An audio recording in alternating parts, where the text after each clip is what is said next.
Good morning students. बच्चों, हम लोग अंग्रेजी साहित्य में ब्लेक की पोइम्स पढ़ रहे थे, तो उसमें हम पहली पोइम डिस्कस करने जा रहे थे, द डिवाइन इमेज। आपको पता है कि ब्लेक की आपके सिलेबस में 2 पोइम हैं, एक तो द डिवाइन इमेज और एक ह्यूमन एब्स्ट्रैक्ट। ठीक है। अब बच्चों, यहाँ पर हम लोग ब्लेक के बारे में हमने जाना, और ब्लेक के बारे में जानने के बाद हमने पोइम स्टार्ट किया ना। ब्लेक जो कि बहुत ही रिलीजियस टाइप की पोइम्स लिखता है, ठीक है ना। वो आपको इस कविता में गुणों के बारे में बताता है, mercy, pity, peace and love जैसे गुणों के बारे में आपको बताता है कि ये बच्चों दिव्य गुण हैं, ये बहुत ही डिवाइन क्वालिटीज़ है, ठीक है। और लोग डिस्ट्रेस में, टेंशन में इन क्वालिटीज़ को याद करते हैं ना, बनाए रखते हैं ना, ठीक है। और कवि आगे कहता है कि हम सब एक ईश्वर के ही चाइल्ड है, बच्चे हैं, ईश्वर के ही चिल्ड्रन हैं, बच्चे हैं, ठीक है। और भगवान जो है, ईश्वर जो है, उन लोगों से ही प्रेम करता है, उन लोगों पर ही अपनी कृपा बरसाता है जिनमें ये क्वालिटीज़ होती है ना, ठीक है। तो ये क्वालिटीज़ आप 4 याद रखना, ठीक है।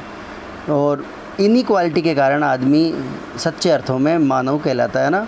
तो ये है, हम पढ़ रहे थे तो ब्लेक के बारे में। तो पहली पोइम हमने पढ़ी थी डिवाइन इमेज, आज इसको पूरी करेंगे, गौर करना बच्चों ना। चलिए, तो ये जो 4 गुण हैं इनके बारे में ध्यान रखना विशेष, ठीक है। इन 4 गुण के कारण ईश्वर प्रसन्न होता है, ईश्वर अपनी कृपा बरसाता है, ईश्वर पर अपना ईश्वर का आशीर्वाद होता है, ठीक है। तो इन 4 गुणों के बारे में देख लीजिए ना। टू मर्सी, पिटी, पहला स्टेंजा ना, ठीक है। पहला स्टेंजा हम पढ़ेंगे, वापस से हम ले लेते हैं, इसको पूरी करेंगे ना। और आपको पता है कि इसको 3 और 2 5 स्टेंजा में इसको बांटा गया है ना। तो आपको सबको पता है कि 5 स्टेंजा में इस पोएम को डिवाइड की गई है। This is a beautiful short poem, ठीक है। This poem is divided into 5 stanzas, each stanza contains 4 lines, okay, ठीक है।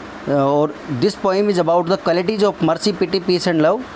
और these divine qualities keep people calm in stress. ये जो क्वालिटीज़ है लोगों को परेशानी में शांत बनाए रखती है ना। आपके पास दया है, करुणा है, प्यार है, प्रेम है, तो आपका जीवन बहुत ही शांतिप्रिय हो जाएगा, बहुत ही आरामदायक हो जाएगा ना। और ये ही क्वालिटी भगवान के हमें समीप लेके जाती है। तो चलो स्टार्ट करते हैं पहला स्टेंजा ना। चलिए, to mercy, pity, peace and love. तो कवि कह रहे हैं कि दया, करुणा, शांति और प्रेम, दया, करुणा, शांति और प्रेम की ऑल प्रे, सब लोग प्रार्थना करते हैं, से सब लोग प्रार्थना करते हैं इन दियर स्ट्रेस, उनकी परेशानी में। स्ट्रेस यानी परेशानी, कष्ट, दुख है ना, आप कह सकते हो ना, ट्रबल, अनहैप्पी स्टेट, कुछ भी कह सकते हो, डिस्ट्रेस। तो ठीक है।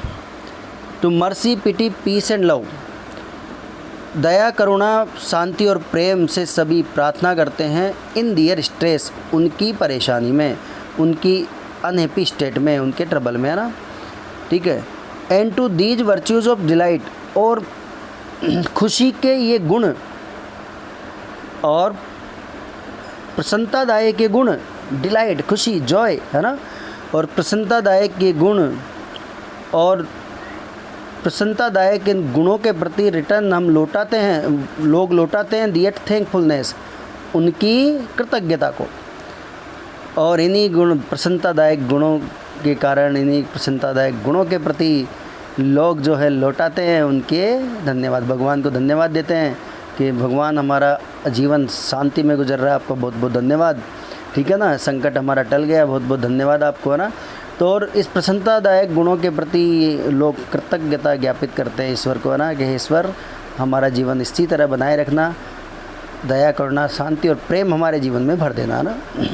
चलिए बच्चों, तो ये छोटा सा 4 है, तो आपको इसमें ध्यान रखना है कि एक तो हम परेशानी में किन चीज़ की प्रार्थना करते हैं, किन चीज़ के लिए प्रार्थना करते हैं। तो peace, mercy, pity, peace and love, ये आंसर हो जाएगा आपका ना।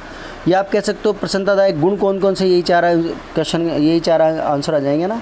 हम कब इन भगवान से इन गुणों के लिए प्रार्थना करते हैं, हमारी परेशानी में। तो कहीं भी आप, हम किसके लिए भगवान को कृतज्ञता ज्ञापित करते हैं ना, तो इन्हीं गुणों के लिए ना। तो कहीं भी जाएँ आप, प्रश्न आंसर यही चला जाएगा ना। चलिए, दूसरा स्टेज अब बढ़ते हैं आगे, है ना। For mercy, pity, peace and love. अब आगे दूसरे स्टेंजा में कह रहा है पोएट, हाँ, दया करुणा शांति और प्रेम के ही कारण गॉड आवर फादर डियर, भगवान हमारा प्रिय पिता है। देखो भगवान को हम प्रिय कब लगते हैं, जब ये गुण हम में होते हैं ना। तो ये ध्यान रखना, दया करुणा शांति और प्रेम के कारण ही ईश्वर आवर डियर फादर, या फादर डियर है ना, हमारा प्रिय पिता है। इन्हीं गुणों के कारण ईश्वर जो है, गॉड जो है, रब जो है, भगवान जो है हमारा प्रिय पिता है ना, क्योंकि उनको ये गुण अच्छे लगते हैं ना। जिनमें ये गुण होते हैं ईश्वर उनको अपना आशीर्वाद प्रदान करता है ना।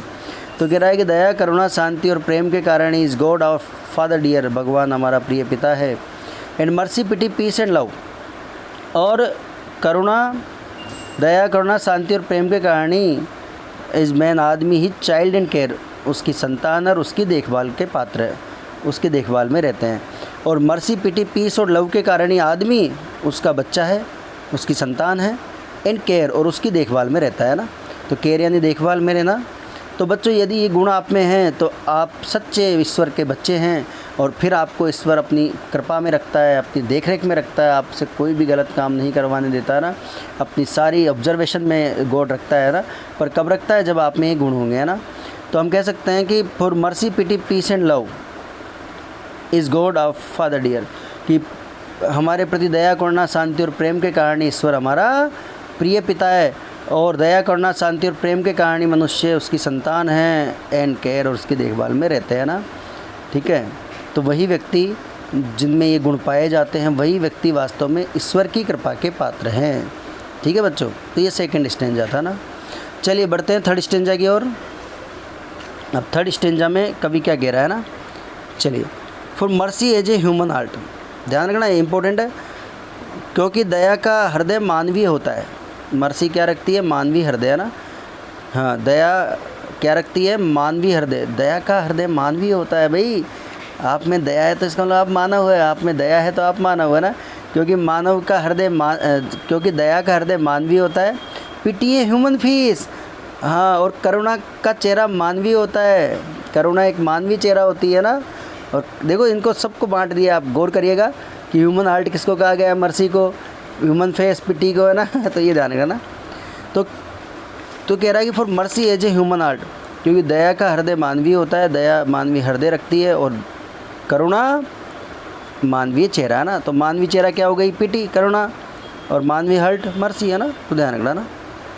आगे देखो, और love Prem the human form divine, और प्रेम मानवता का देवीय चेहरा होता है। अरे प्रेम से रहने तो आप दिव्य हो।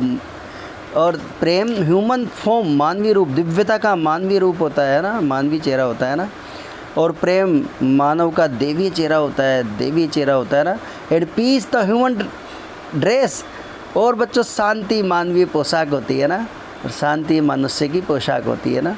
तो यहाँ पर आपको बांट दिया कि आप कह सकते हैं कि दया का हृदय मानवीय होता है, अर्थात दया मानव से परिपूर्ण हृदय में जन्म लेती है ना। और करुणा का चेहरा मानवीय होता है, दिव्य होता है, मानवता, और प्रेम मानवता का देवीय चेहरा होता है। And human love the human form divine, and peace the human dress, और शांति मानवीय पोशाक होती है।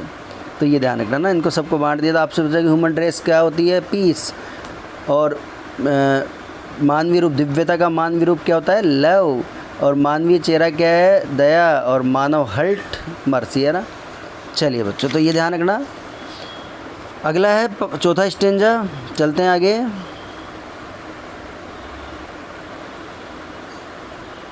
चलिए अब गौर करना बच्चों ना। Then every man of every clime, बच्चों क्लाइम होता है जलवायु, क्लाइमेट है ना, प्लेस स्थान कह सकते हो ना। हाँ, स्थान कह दो आप यहाँ पे। और तब प्रत्येक व्यक्ति ऑफ एवरी क्लाइम, और प्रत्येक स्थान, और तब प्रत्येक व्यक्ति और उनका प्रत्येक स्थान, और उनका प्रत्येक स्थान, ठीक है।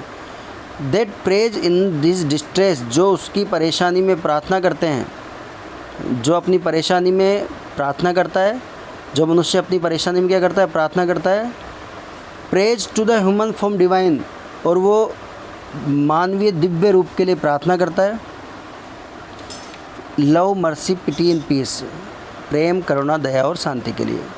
तो आप कह सकते हैं इस प्रकार प्रत्येक स्थान का प्रत्येक व्यक्ति जो अपनी परेशानी में प्रार्थना करता है वह मनुष्य शरीर धारण किए हुए देवी गुणों से प्रेम करुणा शांति से ही प्रार्थना करता है। तो देन एवरी मैन, तब प्रत्येक व्यक्ति ऑफ एवरी क्लाइम, प्रत्येक स्थान का प्रत्येक व्यक्ति दैट प्रेज, जो प्रार्थना करता है इन इज डिस्ट्रेस, उसकी परेशानी में प्रेज, और वो प्रार्थना करता है किसके लिए? ह्यूमन फॉर्म डिवाइन, देवीय दिव्य मानवीय रूप के लिए, प्रेम मर्सी पिटी और शांति से, है ना, वो प्रार्थना करता है ना। ठीक है, तो इस स्टेंजा को देख लीजिए फटाफट। अगला स्टेंजा पढ़ते हैं, फोर्थ स्टेंजा, वो फिफ्थ स्टेंजा, लास्ट स्टेंजा आ जाए। चलिए, अब कवि कह रहा है and all must love the human form, सभी को मानवीय रूप से प्रेम करना चाहिए। देखिए, हमें सबको प्रेम करना चाहिए ना। हाँ, देखिए, आपका प्रेम ही आपको ईश्वर तक ले जाता है। आप लोगों से प्रेम से पेश आएंगे, जीवों से प्रेम से पेश आएंगे, तो आप इसका मतलब प्रेम युक्त हृदय वाले हो, आपको ईश्वर अपना शरण में लेता है। ठीक है, and all must love the human form, और सभी को मानवीय रूप से प्रेम करना चाहिए। इन हिटन टर्क और जू, चाहे वे नास्तिक हो, तुर्क हो या अवधी हो। देखो ये बच्चों, जू यानी होता है यहूदी, यहूदी जाति के लोग होते हैं, तुर्क यानी तुर्क लोग, है ना, और हिटन का मतलब होता है नास्तिक, है ना, नास्तिक। हीदन का मतलब क्या होता है? नास्तिक, है ना। एथिस्ट, हीदन एथिस्ट, नास्तिक, है ना। एक होता है एथिस्ट और एक होता है थिस्ट, आस्तिक नास्तिक, है ना। तो यहाँ पर नास्तिक है ना, हाँ, हीदन यानी नास्तिक, है ना। तो कह रहा है कि सभी को मानवीय रूप से प्रेम करना चाहिए। ठीक है, चाहे वे नास्तिक हो, तुर्क हो या यहूदी हो, है ना। बच्चों, जात पात से नहीं देखना चाहिए ना कि आप ये हिंदू है, मुस्लिम है, सिख है, ईसाई है, तुर्क है, ये फलाया है, तो वो मनुष्य भाई, वो मानव है बच्चों, और मानव से सबसे प्रेम करना चाहिए। ये जात पात तो हमने बनाई है, भगवान ने नहीं बनाई है ना। आपको सबसे, आज कोई मान लो गरीब हिंदू का बच्चा, गरीब मुस्लिम का बच्चा, ईसाई का बच्चा दुखी है, तो आपको उन पर दया करनी चाहिए। ऐसे नहीं कि यार ये हिंदू का है, ये मुस्लिम का है, ये सिख का है, ईसाई का है, ये यहूदी का है, नहीं। आप में मानवीय हृदय है, आप में दया है, आप में, तो आप सब जीवों से प्रेम करोगे ना। तो कवि लास्ट में कह रहा है और सभी को मानवीय रूप से प्रेम करना चाहिए। All and all must love the human form in heathen, चाहे वो नास्तिक के रूप में हो, चाहे तुर्क के रूप में हो, या फिर यहूदी के रूप में हो ना। Where mercy love and pity dwell, और बच्चों जहाँ पर दया करुणा और शांति और प्रेम निवास करता है, ध्यान रखना लास्ट की लाइन में, जहाँ पर प्रेम करुणा और दया निवास करती है, वही dear God is dwelling too, वहीं पर भगवान का निवास होता है ना, वहीं ईश्वर ड्वेलिंग करता है, वहीं ईश्वर निवास करता है। और जहाँ पर दया करुणा शांति और प्रेम जो है निवास होता है, वहाँ पर ईश्वर निवास होता है, वहीं पर ईश्वर का क्या होता है? निवास। तो दोबारा देख लो, लास्ट का बहुत इम्पोर्टेंट है। अपील कर रहा है कि भैया हमें सबसे प्रेम करना चाहिए, किसी से भेदभाव नहीं करना चाहिए। And all must love the human form, और सभी को मानवीय प्रेम रूप से प्रेम करना चाहिए। ठीक है, चाहे वो हीदन नास्तिक के रूप में हो, या तुर्क के रूप में हो, या यहूदी के रूप में हो ना। और बच्चों, जहाँ पर दया करुणा शांति और करुणा निवास करती है, वहीं पर किसका निवास होता है? ईश्वर का निवास होता है। ईश्वर वहीं रहता है जहाँ पर ये सारे गुण रहते हैं।